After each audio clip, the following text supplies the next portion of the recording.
The ships came on a Tuesday morning. Part Deho was eating breakfast at Firebase Echo when the sky turned dark. He looked up from his rice and soup to see massive shadows blocking the sun. The shadows were ships. Hundreds of them. They were so big that Deho's mind could not understand what he was seeing at first. The Galactic Coalition had been watching Earth for 50 years. They had studied humans from far away. They had recorded television signals and radio waves. They had watched humans fight wars, build cities, and send rockets to the moon. The Coalition thought they understood humans. They thought humans were like every other species in the galaxy. They were wrong. Ambassador Krulva stood on the bridge of her flagship. She had conquered 12 worlds in her career. Every conquest had followed the same pattern. Her ships would appear. The native species would panic. Her soldiers would land. There would be brief fighting. Then the natives would collapse. Not surrender. Collapse. Their bodies would simply stop working when the fear and pain became too much. This was how biology worked across the entire galaxy. Every species had what scientists called a kill switch.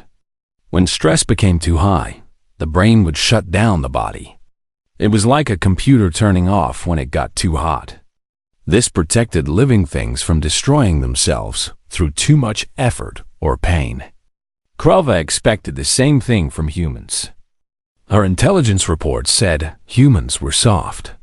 They had not fought a major war in decades. Their weapons were primitive. Their bodies were fragile.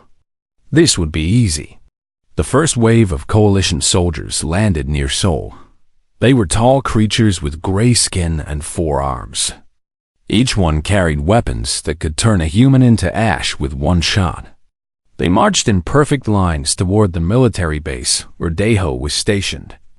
Deho was 26 years old. He had joined the military because his father had been a soldier and his grandfather before that. He had never seen real combat. He had trained for years, but training was not real. When the first plasma blast hit the wall next to him, he felt fear like he had never known before. His heart began beating so fast it hurt. His hands were shaking. Sweat poured down his face. His body was telling him to run, to hide, to do anything except stay and fight. Every cell in his body screamed that he was going to die. In any other species in the galaxy, this would be the moment of shutdown. The kill switch would activate. The brain would say, enough, and the body would fall unconscious. It was automatic. It was unavoidable. It was mercy.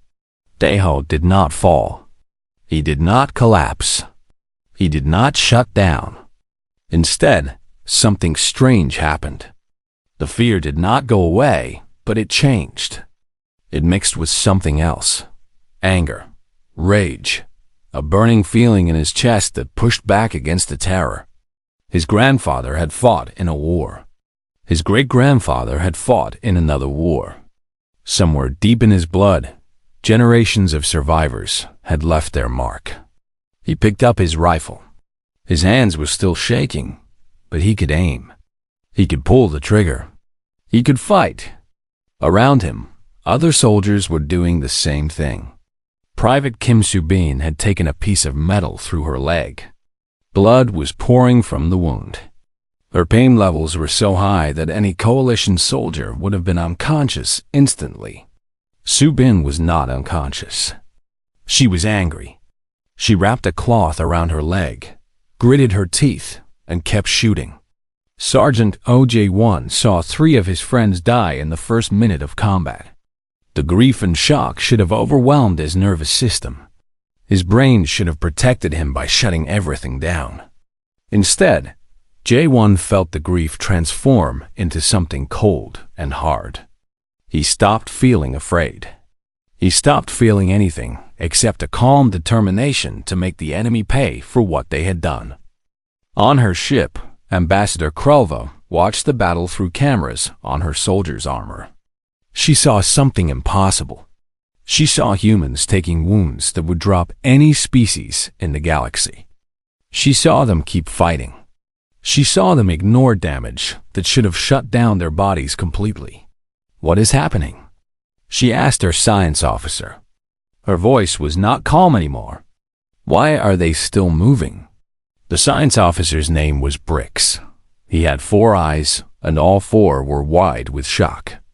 His instruments were showing him data that made no sense. The humans below were experiencing stress levels that should kill them. Their hearts were beating too fast. Their blood pressure was too high. Their brains were flooded with chemicals that should cause immediate shutdown. But they kept fighting. I do not know, Ambassador, Brick said. Their biology is not responding correctly. They should be unconscious. All of them should be unconscious. Deho did not know that he was making history. He did not know that aliens across the galaxy would soon learn his name. He only knew that his friends were dying, his home was burning, and he was not going to stop fighting until he could not move anymore. He saw a coalition soldier aiming at a young private who was trying to help a wounded friend. Deho did not think. He ran forward, grabbed a fallen plasma rifle from a dead alien, and fired. The weapon was heavy and strange in his hands. He did not know how to use it properly, but he figured it out in about 2 seconds, because humans were good at figuring things out when they needed to. The alien soldier fell. Deho kept moving. He kept fighting. His body was telling him that he was past his limits, that he should stop, that he was going to break. He ignored his body. Humans were very good at ignoring their bodies. The battle lasted 6 hours. When it was over, Firebase Echo was destroyed. 60% of the human soldiers were dead or wounded. But the Coalition had lost twice as many soldiers. And more importantly, the Coalition had lost something else. They had lost their certainty. Ambassador Krelva recalled her troops that night. She sat alone in her quarters and read the battle reports over and over. She had conquered 12 worlds. She had never lost a ground assault on the first day. She had never seen anything like what she saw today. Humans did not have a kill switch. Humans did not shut down when they should. Humans kept fighting through pain and fear and damage that should have been impossible to endure. Krelva was over 200 years old. She had seen many things. But for the first time in her long life, she felt something she did not recognize. It took her several minutes to identify the feeling. It was fear. 3 months passed after the first battle. The war was not going the way the Coalition had planned.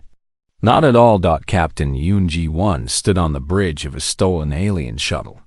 She was 34 years old, tall, with short black hair and a scar that ran from her left ear to her chin. She had earned that scar 2 weeks ago when an alien blade had cut her face open during hand-to-hand combat. The doctors had offered to remove the scar. She had said no. She wanted to keep it. She wanted the enemy to see it. Ji-won commanded the 47th Orbital Marines. Before the war, they had been a small unit trained for space station security. Now, they were legends. They had fought in 11 major battles. They had won all of them. Not because they had better weapons or more soldiers. They had won because they simply refused to lose. The Coalition had given humans a name. They called them the Broken Ones. At first, G1 had been angry when she heard this name. Her unit was not broken. They were strong. They were survivors. Then she understood what the aliens meant. To the Coalition, every living thing had a limit. Every brain had a point where it would say stop and shut the body down. This was normal. This was healthy. This was how biology protected itself. Humans did not have this limit. To the aliens, this meant humans were broken. Something was wrong with them. They were missing a piece that every other species had. G1 smiled when she finally understood. Yes, she thought. We are broken. And that is exactly why you cannot beat us. The shuttle approached Titan Station. This was a coalition base built on one of Saturn's moons. It was heavily defended.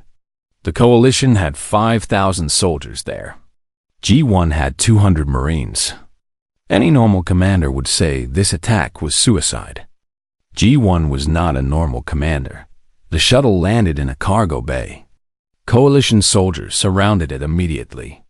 They expected prisoners or refugees. What came out of that shuttle was very different. G1 was the first through the door. She moved fast and low, her rifle already firing. The aliens were surprised, not just by the attack, but by what they saw.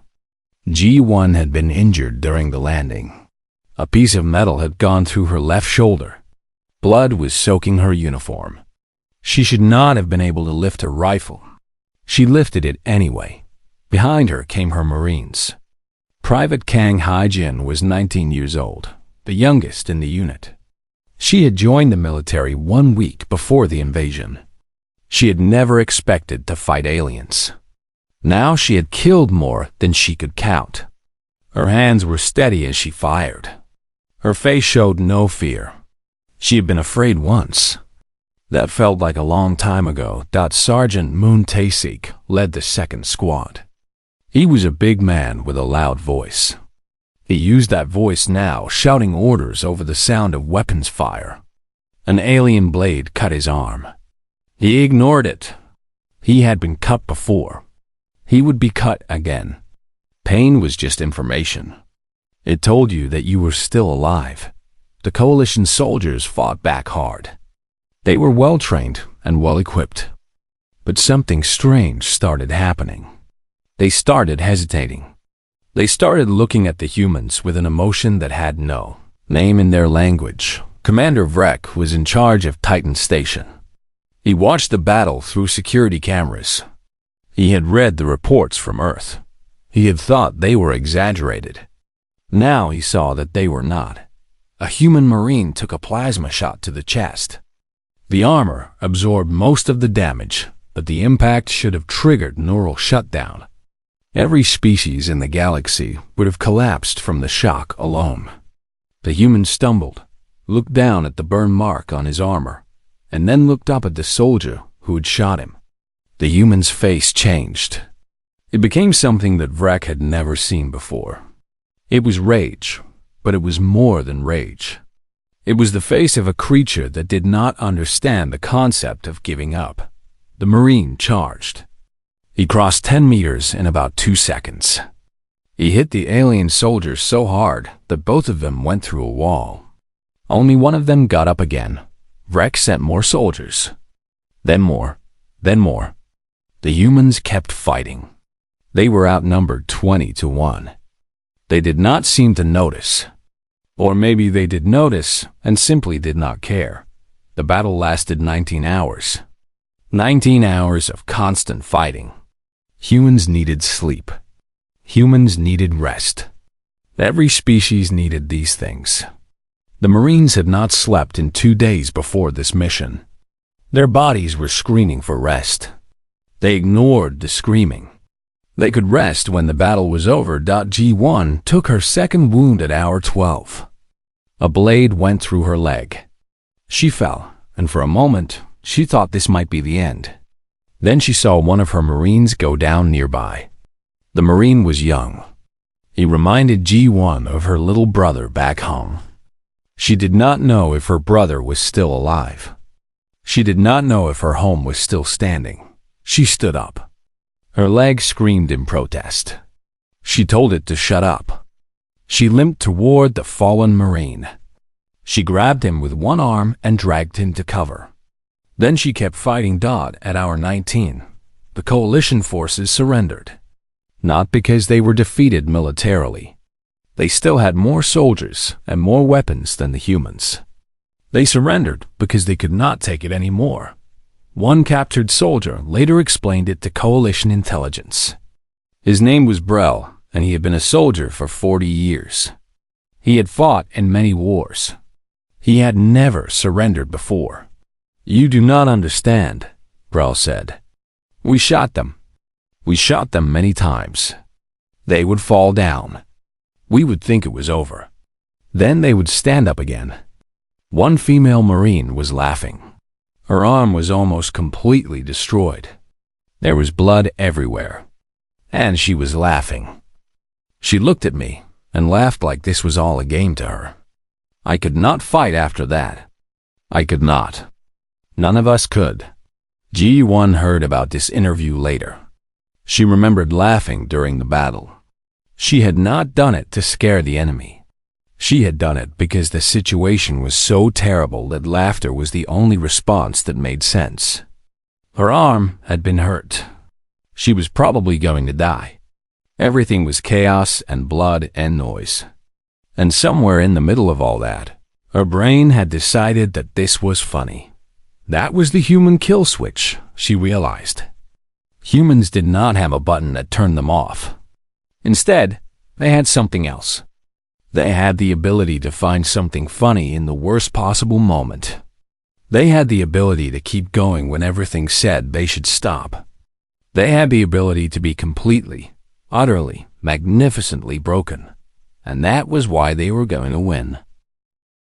Dr. Han Min-seo had spent her whole life studying biology. She had always been curious about how living things worked.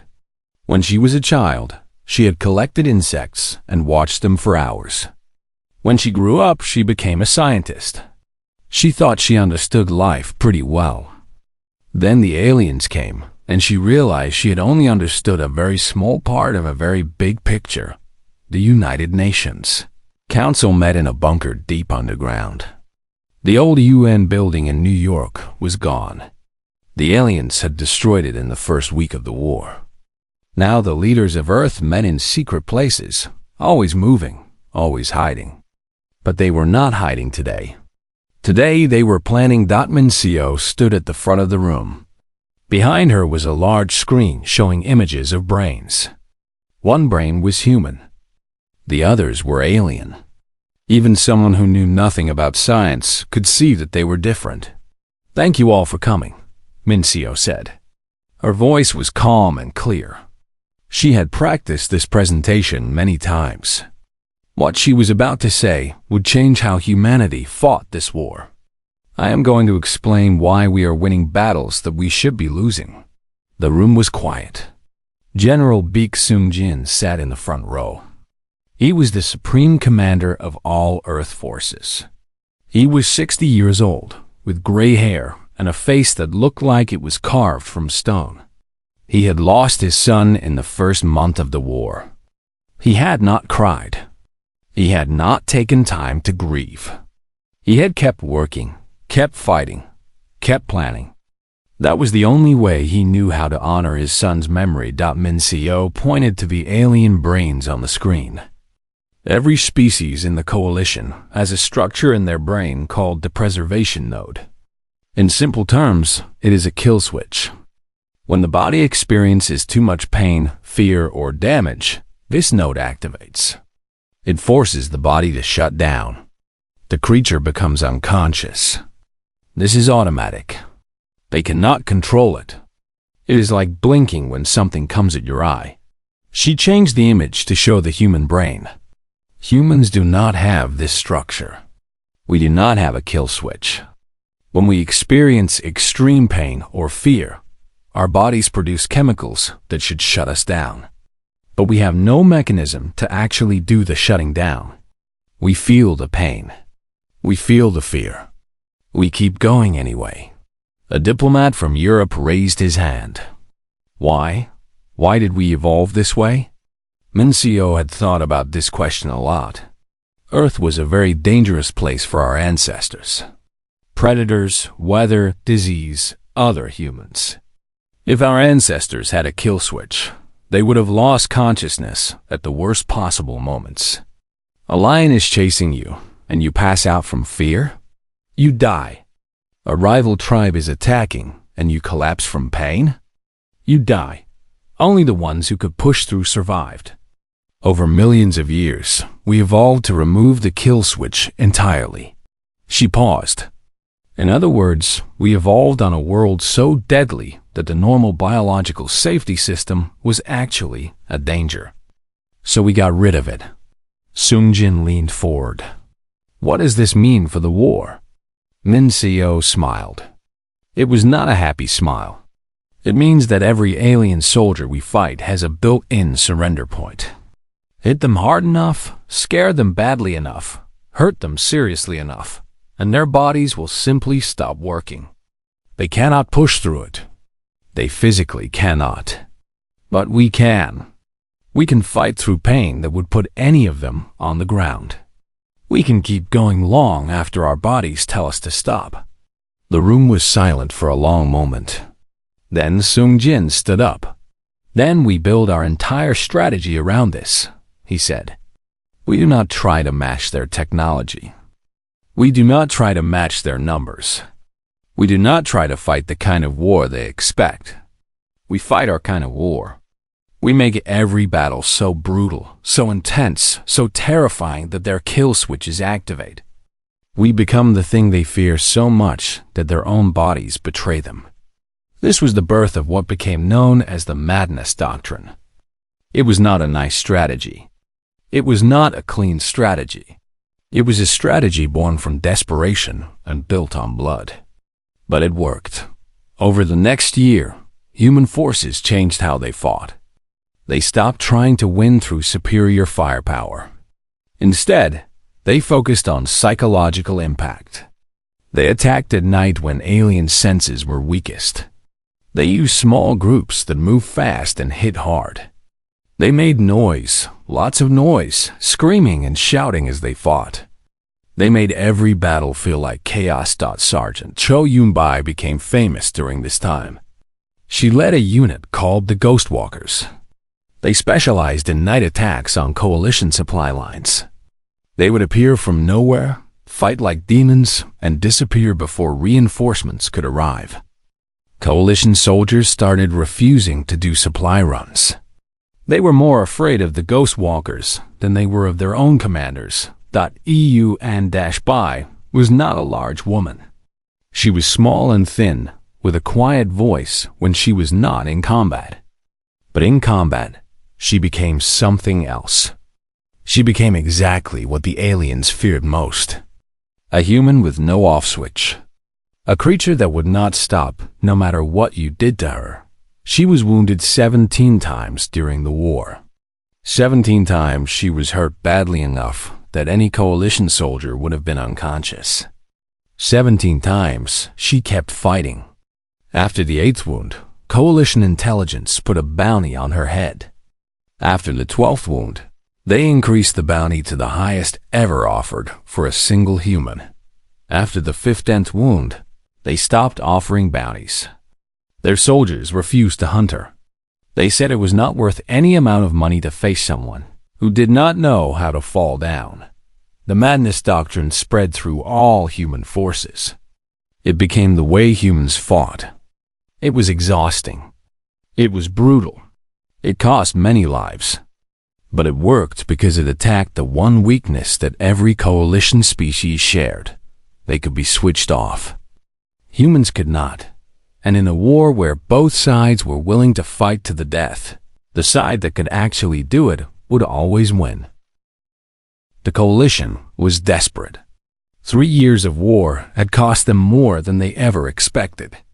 They had conquered hundreds of worlds before Earth. None of those conquests had taken more than a few months. The humans were supposed to be easy. The humans were supposed to collapse. The humans did none of these things. Coalition High Command gathered in secret. They made a decision. They would send their best soldiers to end this war once and for all. They would send the Void Legion. The Void Legion was not like normal coalition forces. Normal soldiers were born and raised. The Void Legion was created. They were grown in laboratories, designed from the genetic level to be perfect warriors. Their kill switches had been modified to activate at much higher thresholds than normal. They could endure pain and fear that would drop any regular soldier. They were the most dangerous fighting force in the galaxy. They had never lost a battle. They had never even come close to losing. Commander Vex Rin led the Void Legion. She was tall even by coalition standards, with dark purple skin and eyes that glowed faintly in the dark. She had studied the humans carefully. She had watched recordings of every battle. She believed she understood what made them dangerous. They do not have the mercy of unconsciousness, she told her soldiers before the attack. This makes them unpredictable. This makes them fight beyond reasonable limits. But they are still flesh and blood. They still break. They still die. We will show them what true warriors look like. The target was New Manila Colony. It was a human settlement on a planet called Haven. Before the war, it had been a peaceful farming community. Now, it was a fortress. 20,000 civilians lived there, protected by 3,000 soldiers. The Void Legion brought 15,000 of their finest. Sergeant First Class Cho Yunbai was at New Manila. After 2 years of fighting, she was not the same person she had been. Her body carried the marks of 17 major wounds. Her eyes carried the weight of all the friends she had lost. But her spirit was unbroken. If anything, it was stronger than ever. The siege began on a Tuesday. The Void Legion surrounded the colony and cut off all escape routes. They set up energy shields that blocked any ships from landing or leaving. They had enough supplies to wait for months. They believed the humans would eventually run out of food and surrender. They did not know humans very well. On the third day, Yunbai led a night attack on one of the shield generators. Her unit was small, only 50 soldiers. The generator was guarded by 300 Void Legion warriors. The math said this was impossible. EUN-BY did not care about math. The attack came at 3 in the morning, local time. The humans moved in complete silence until they were within striking distance. Then they attacked with everything they had. The night became chaos. Plasma fire lit up the darkness. Screams and shouts filled the air. Private Shin Taeyong was part of Yunbai's unit. He was 22 years old, thin and quiet. Before the war, he had wanted to be a teacher. Now he was a soldier. He had learned to fight because there was no other choice. He had learned to be brave because fear did not help anyone. During the attack, a piece of metal from an explosion went through Taeyong's stomach. He looked down and saw it sticking out of his body. Blood was everywhere. The pain was beyond anything he had ever felt. His brain was screaming at him to stop, to fall down, to give up. He did not give up. He found a wall to lean against. He applied medical foam to the wound with shaking hands. The foam sealed the injury, stopping the bleeding but not the pain. Then he looked around for his rifle. A Void Legion soldier saw him and laughed. The alien had never seen anything so foolish. A wounded human trying to keep fighting with a hole in his stomach. This was not bravery. This was stupidity. Taeyong found his rifle. He could not stand anymore, so he sat down with his back against the wall. He aimed at the laughing alien. His hands were shaking badly. His vision was starting to blur. He had maybe 10 minutes before he passed out from blood loss. He fired. The alien stopped laughing. Taeyong kept firing until his ammunition was gone. Then he pulled out his pistol and kept firing some more. By the time medics reached him, he had killed 6 Void Legion soldiers. He was barely conscious, but he was still holding his pistol, still ready to fight. EUN-BY lost her right eye on the 5th day of the siege. An alien blade came too close to her face. She felt a flash of pain, then nothing on that side. She touched her face and her hand came away covered in blood. She could not see from her right eye anymore. She probably would never see from it again. She had about 2 seconds to process this, before another enemy was attacking her. She blocked the attack with her rifle. She counterattacked with a knife. The enemy fell. She kept fighting. Later, she would wrap bandages around her head and keep leading her soldiers. When asked if she needed to rest, she said no. When asked if she was okay, She laughed. The laugh was not a happy sound. It was the laugh of someone who had gone so far past normal limits that concepts like, okay, did not mean anything anymore. The siege lasted 11 days. On day 9, something broke inside the Void Legion. It was not their bodies. Their bodies were still strong. It was their minds. They had been designed to be the perfect warriors. They had been modified to endure more than any normal soldier. But they had not been designed to fight humans. They had not been prepared for enemies who did not stop, could not stop, would not stop no matter what happened to them. A Void Legion captain named Cress surrendered on day 9. He walked out of his position with his hands raised and his weapons on the ground. When asked why he surrendered, he could not explain it clearly. They do not fall down, he kept saying. We hurt them. We hurt them so badly. They do not fall down. I saw a human soldier with wounds that should have killed him 3 times. He was still crawling toward our position. He was still trying to fight. I cannot do this anymore. I cannot. More surrenders followed. Then more. The Void Legion, the most elite fighting force in the galaxy, was breaking apart. Not from damage. From something worse. From facing an enemy that broke every rule they understood about how living things worked. On day 11, Commander Vex Rin ordered full retreat. She sent a message to Coalition High Command that would become famous throughout the galaxy. We cannot win this, she said. Not because they are stronger. Not because they are better equipped. We cannot win because they do not know how to lose. We shoot them and they keep coming. We wound them, and they keep fighting.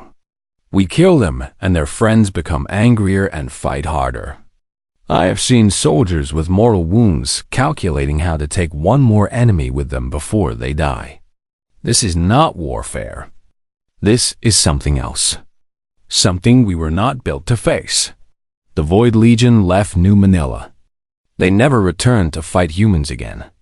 Many of them requested transfers to peaceful sectors. Some left the military entirely. They had been created to be perfect warriors.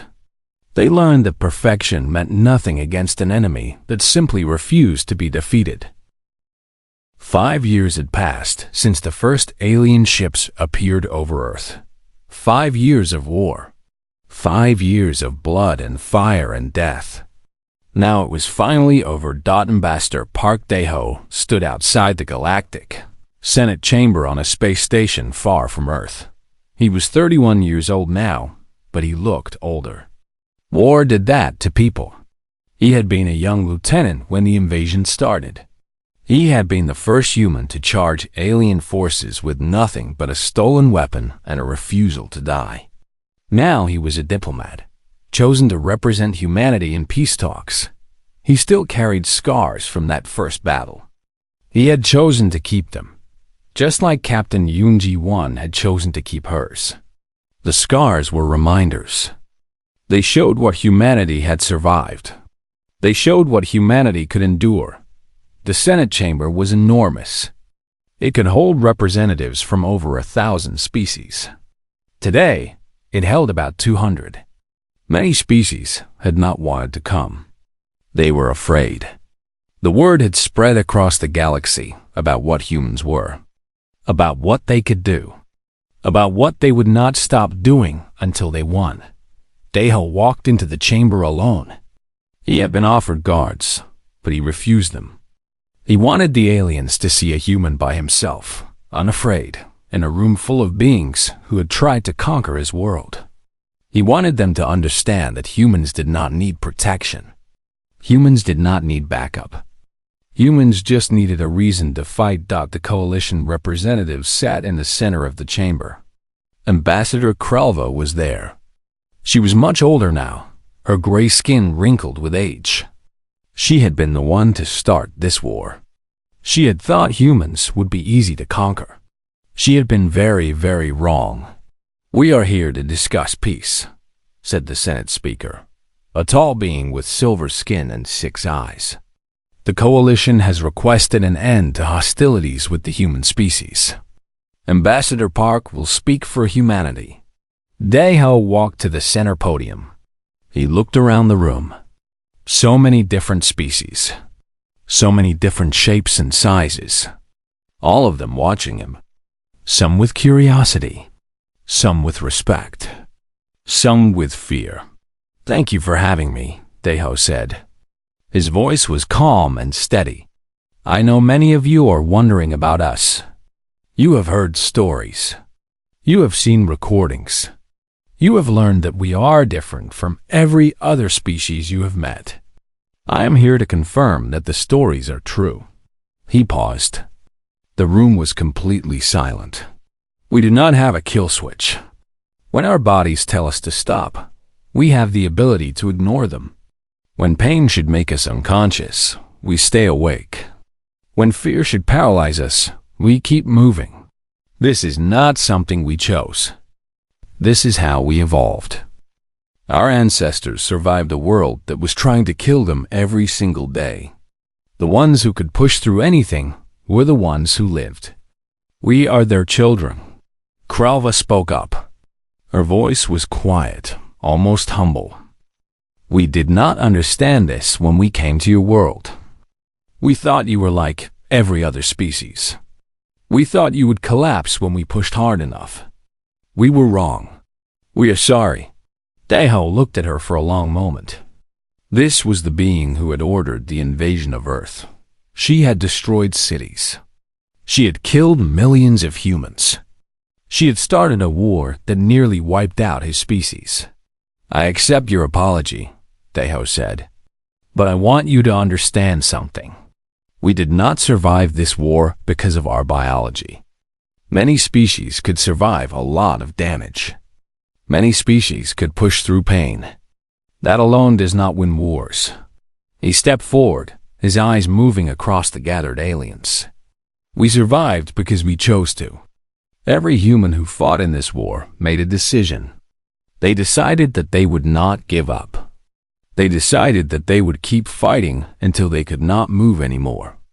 And when they could not move, they found ways to help anyway. I saw soldiers with fatal wounds using their last breath to give information to their friends. I saw medics running into fire to save people they had never met. I saw ordinary people, farmers and teachers and shopkeepers, picking up weapons and standing against your armies." He pointed at Kralva. "You thought we were broken because we do not have a kill switch. But we are not broken. We are complete. We are what happens when a species evolves to never, ever give up. And that is not a weakness. That is the most dangerous thing in the universe." The room remained silent. Some of the aliens were trembling. They had seen what humans could do.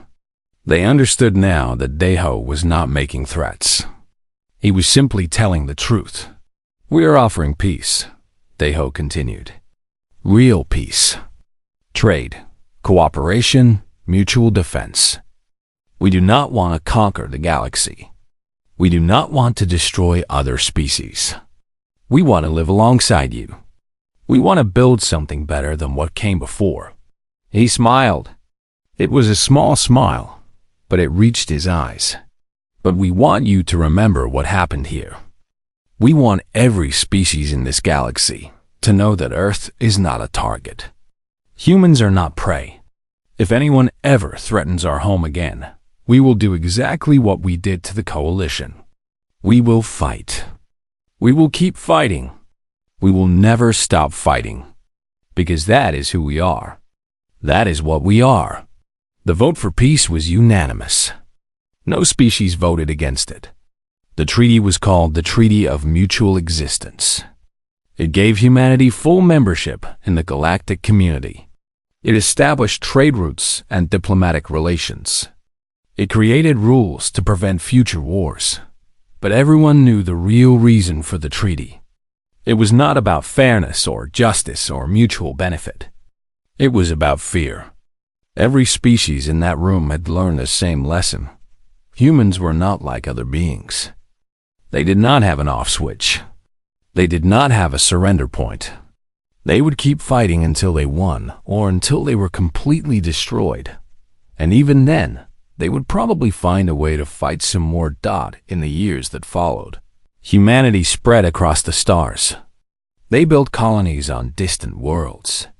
They traded with alien species. They made friends and allies.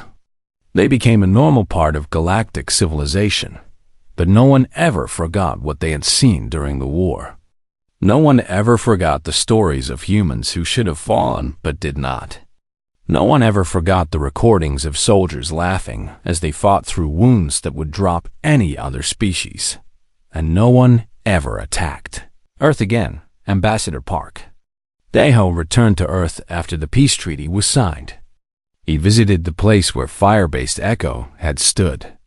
It was a memorial now, with names carved into stone walls. So many names. So many people who had died so that humanity could survive. He stood there for a long time, reading the names of friends he had lost. Then he placed his hand on the stone and made a quiet promise. "We will remember," he said. "We will always remember what you did. And we will make sure it was worth it." Then he walked away into a future where humanity had earned its place among the stars. Not through superior technology, not through greater numbers, through something much simpler and much more powerful, through the simple refusal to ever stop.